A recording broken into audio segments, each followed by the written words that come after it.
kršnica. Zbog vaše sigurnosti, tijekom i nakon signala na vratima nije dozvoljeno ulazak ili izlazak putnika iz vozila.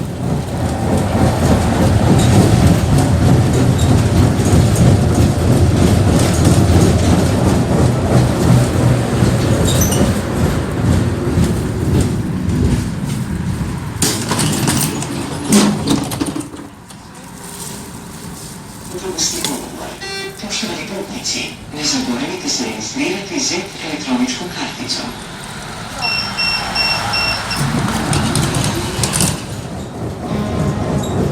Sljedeća je postaja Držićeva.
U Njegovićevo naselje.